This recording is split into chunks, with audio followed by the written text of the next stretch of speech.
Find the currents in all the branches of the circuit shown in figure below.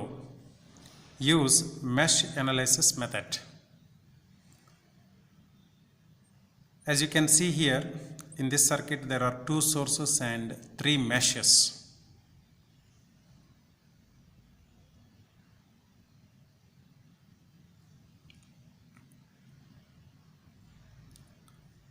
First we will redraw the circuit.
In this circuit, now we will show three mesh currents.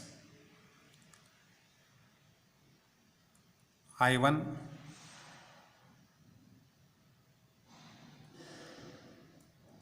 I2,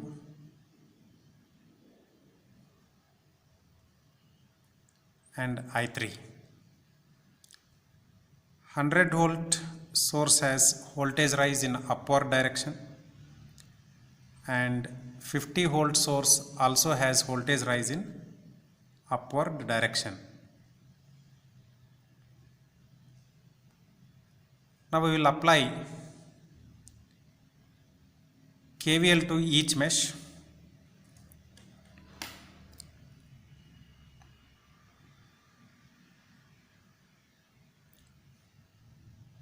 Applying KVL to mesh 1.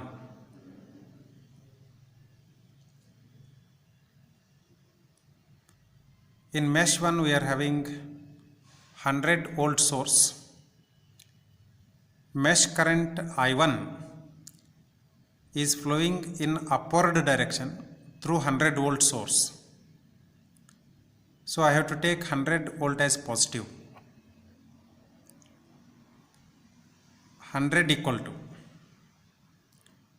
10 into I1 plus 10 into I1 minus I2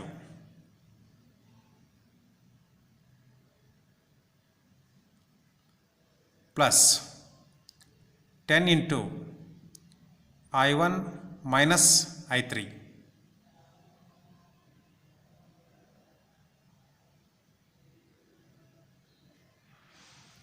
It is so because in 10 ohm resistor, which is common to mesh 1 and mesh 2, I1 is flowing in clockwise direction and I2 is flowing in anti-clockwise direction.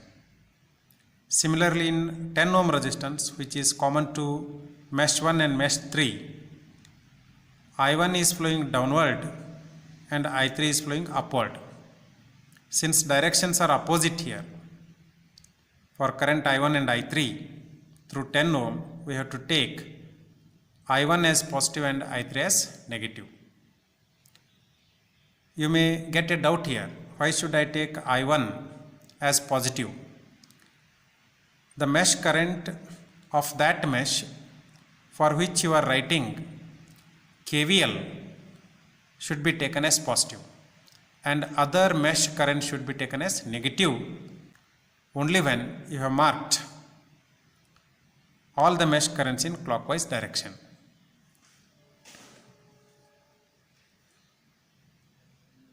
So 10 I1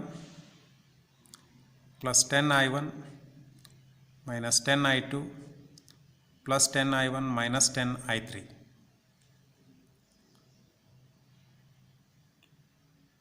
Adding similar terms we get here 30 I1 minus 10 I2 minus 10 I3. Call this as first equation.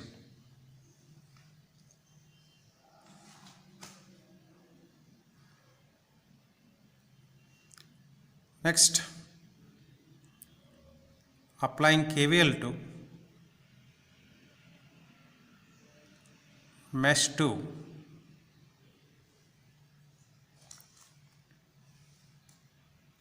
In mesh 2 there is no voltage source, that means voltage rise is 0. So here we will write 0 equal to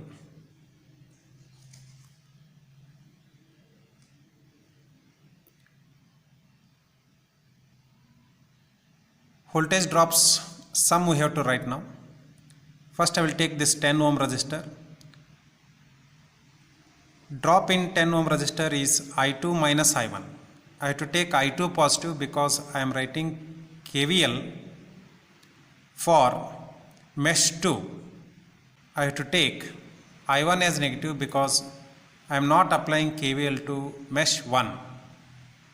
So 10 into the bracket I2 minus I1 plus. Now I will take second resistor, that is 10 ohm here. In this 10 ohm resistor only current I2 is flowing. So 10 into I2 is the drop.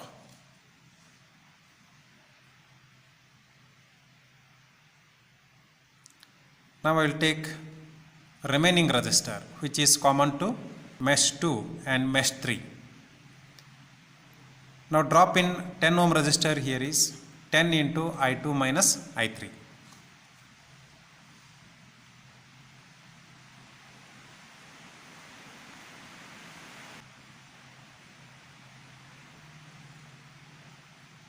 Let us call this as equation 2. On simplifying we will be getting minus 10 I1 plus 30 I2 minus 10 I3. This is also equation 2 only, but in simplified form. Now we will apply KVL to mesh 3.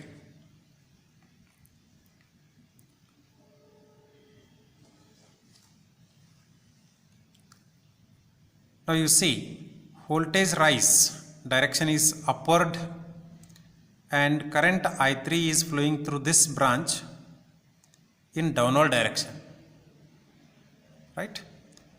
Therefore I have to take minus 50 as voltage rise.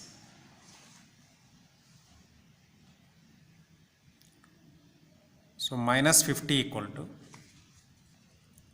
now we will write for sum of voltage drops in mesh 3. Drop in 10 ohm resistor here is I3 minus I1. Drop in this 10 ohm resistor is I3 minus I2. So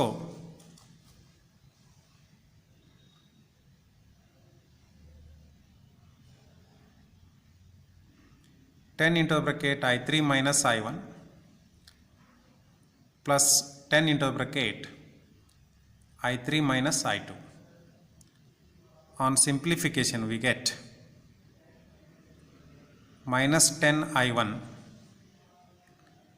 minus 10 I2 plus 20 I3. Let us call this as equation 3.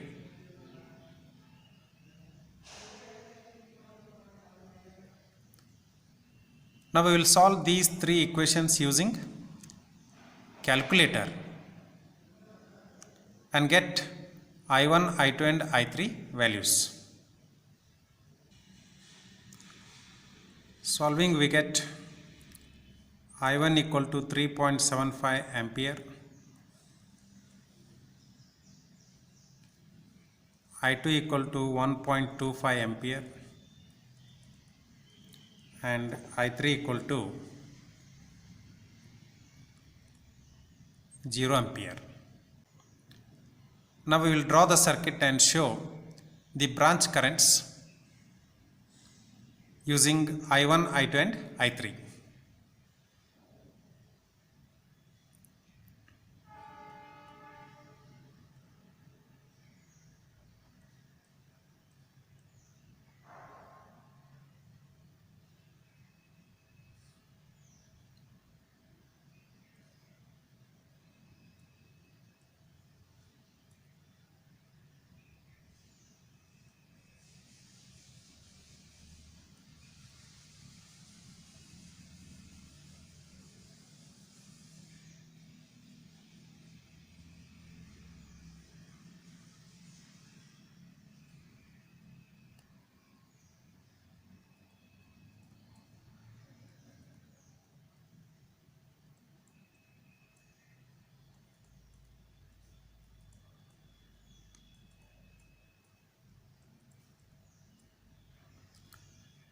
Current through 10 ohm resistor here is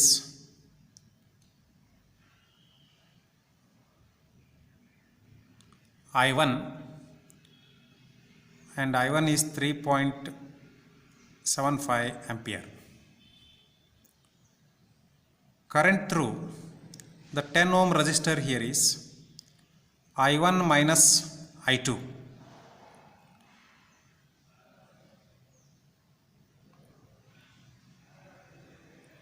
Because current I1 is flowing in forward direction and current I2 here is flowing in backward direction. So you have to take the difference.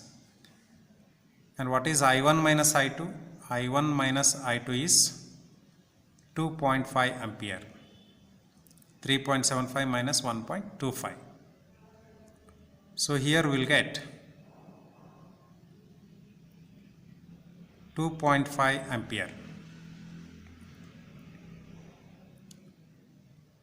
Current through the 10 ohm resistor here is only I2, and that is 1.25 ampere. Current through 10 ohm resistor here is I1 minus I3, because I1 is flowing downward here and I3 is flowing upward, but I3 is equal to 0. So I1 minus I3 is 3.75 minus 0, that is equal to 3.75 ampere. So what we get here? Current equal to 3.75 ampere. Current through 10 ohm resistor here is I2 minus I3. I2 is 1.25 and I3 is 0. So 1.25 minus 0 will be 1.25. So I2 minus I3 is nothing but 1.25 minus 0, that is equal to 1.25 ampere. So in this circuit we have shown all the branch currents.